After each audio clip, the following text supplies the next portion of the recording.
Chapter 13 from Thunder Cave. I strung my sleeping bag between two trees so that I had shade to sit under. It didn't feel any cooler, but at least it kept the sun off.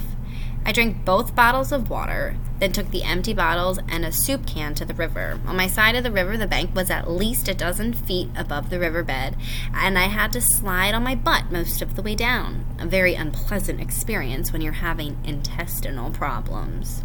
I didn't want to drink the water in the stagnant pool. Instead, I used the elephant's technique. With my soup can, I dug a hole in the dirt until I hit water, then scooped it out and poured it into the bottles. This took a long time, and the heat sapped my strength. I wondered if I was using more fluid than I was gaining. By the time I got back to camp, I was exhausted. I boiled the water. After it cooled, I drank half of it and fell into a restless sleep. I dreamed that I was standing next to a large cornfield. My cousin Myron was carrying a baseball bat in one hand and a Kachina doll in the other. Grinning, he threw the Kachina up into the air, and when it came down, he swung the bat and hit the doll over the green field of corn. Tall walked out from the corn stalks and pointed up at the sky, laughing. I looked up and saw gray thunderheads above the field. The sky got very dark and lightning flashed. I heard my mother call my name, and I started to run. I looked behind and saw that Tall was chasing me. He didn't have a shirt on, and the snake amulet was hanging around his neck. He was gaining on me.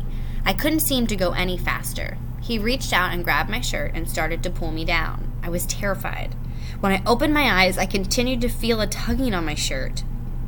Groggily, I turned my head in the direction of a tug and saw that the tugger was a vulture. I screamed and swung, missing the bird entirely. The vulture hopped a few feet away and stared at me through the black beady eyes mounted on its ugly featherless head. "I'm not dead," I yelled. Another vulture landed near the first. "I'm not dead," I yelled again, and picked up the empty soup can and threw it at them. They hopped a few feet away. I got up and ran at them. "Get out of here! I'm not dead!" They flew off, and I dropped to my knees. All of my strength was gone. Did the vultures know something that I didn't know? Was I just a corpse to them? I looked at my arms. They were badly burnt. I touched my face. My lips were swollen, and it stung when I touched them. I was too weak to walk, let alone ride my bike. What was I going to do? "You're dehydrated, Jake. You need water." "That's the problem. All you need is a little water." I stumbled back to my camp and thirstily drank what little water I had. It didn't help much. "You need more water, Jake." I went to the edge of the bank, slid down to the riverbed, and submerged the two bottles into the scummy water. "This water is probably all right to drink. You're sick anyway. It can't get any worse. And if you don't drink, you're going to die." I put the bottle to my lips. "No," I yelled. "You've got to boil this stuff first. You've got to put the tablets in." I crawled my way back up to the bank and stumbled to the camp. I gathered more wood for the fire and got it going again. With shaking hands, I poured the water into the pot and put it on the fire. I dropped in the tablets and watched it boil. Before it cooled, I took a sip and burned my lips and tongue. "Slow down, Jake. Take it easy. Do you want those ugly birds to tear the flesh off your bones?" I set the pot down and waited for it to cool. I tested the water with my finger. It was cool enough. "Drink half of it, Jake. No matter how you feel, drink half."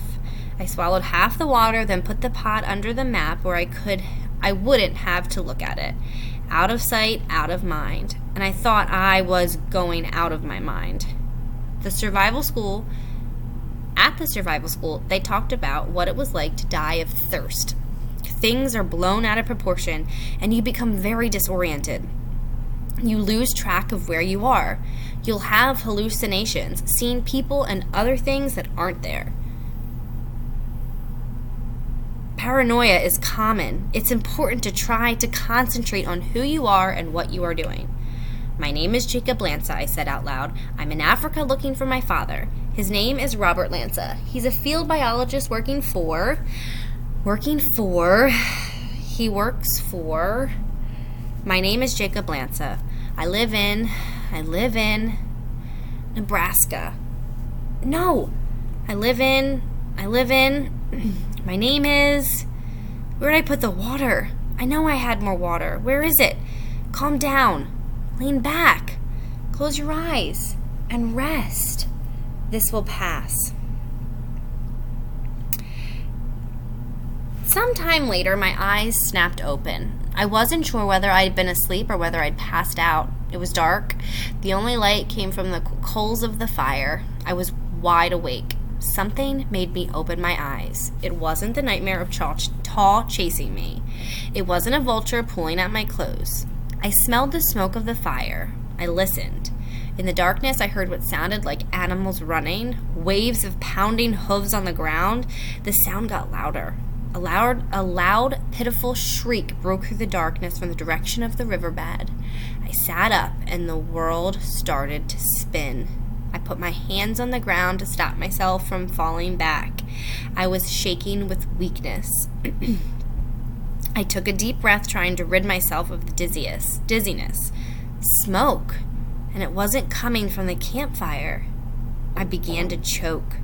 Thick gray smoke swirled all around me. I couldn't stop coughing. I got to my feet and found that it was worse standing. I dropped back down to my knees. A reddish light appeared behind me. Then I heard a loud crackling sound. Brush fire! A terrified animal rushed past me, then another and another. They were running from the fire towards the riverbed. I got to my knees just in time to see an elephant dashing blindly toward me. I fell back down, curled into a ball, and covered my head with my hands. The ground vibrated as the elephant ran by inches from where I lay. I got to my feet and began to run. I couldn't breathe. It was like being underwater.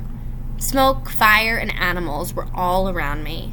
Something hit me and I fell. I got back up and stumbled forward. Then I wasn't falling. I hit the ground hard and all the air was pushing out of my lungs. And there was nothing. I felt warm and peaceful. The sun was out, but I wasn't hot. I wasn't thirsty. There was no pain. I was floating above the riverbed. Beneath me were dozens of animals. Some were dead and others were alive. Writhing in agony, my legs shattered, unable to carry them out of the riverbed. Vultures, jackals, and hyenas were everywhere, feasting on the dead and dying animals. Beyond the riverbed and land, the land had been blackened by the fire. I looked directly below and saw myself. My eyes were open, staring at nothing, because there was nothing left in a shell that was once me. It was me, but it wasn't me. Because I was here above the river, the body called silently to me. I knew that I could dive back into it, but I didn't want to, because there would be pain, thirst, diarrhea, and confusion. Above the river, there was none of that. I felt weightless and happy. The scavengers hadn't gotten to my carcass yet, but it was only a matter of time. All of us in the riverbed would be picked clean, and when the long rains came, our bones would be washed out to sea. I began to float away from the riverbed, slowly at first, then with great speed. I sailed over the land. I came to a sudden stop above a giant boab tree. Below the tree was a huge pile of stones. About a mile away from the tree was a cliff.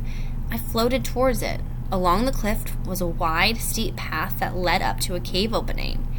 Ancient petroglyphs were painted on the wall outside of the cave.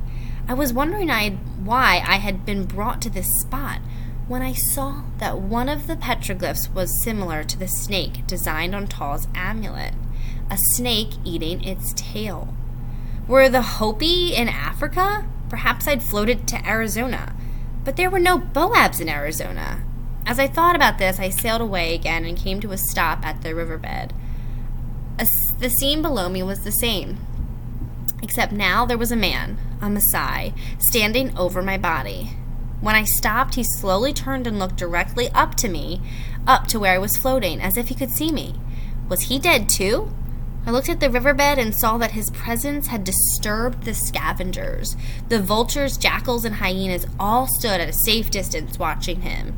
He wore a shuka and carried a spear in his right hand. His hair was short and it wasn't caked with red mud of a young warrior. He continued to look at me.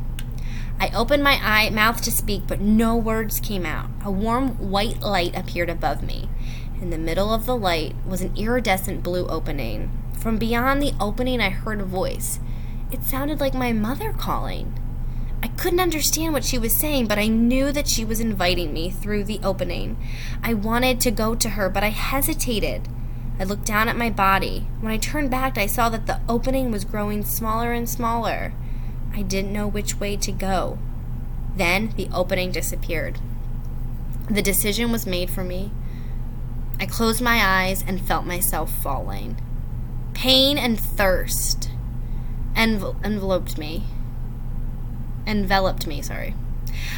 I opened my eyes and saw the Messiah now standing above me. "Jumbo," I croaked through my parched lips. "Missouri," he said. "Rest." I closed my eyes.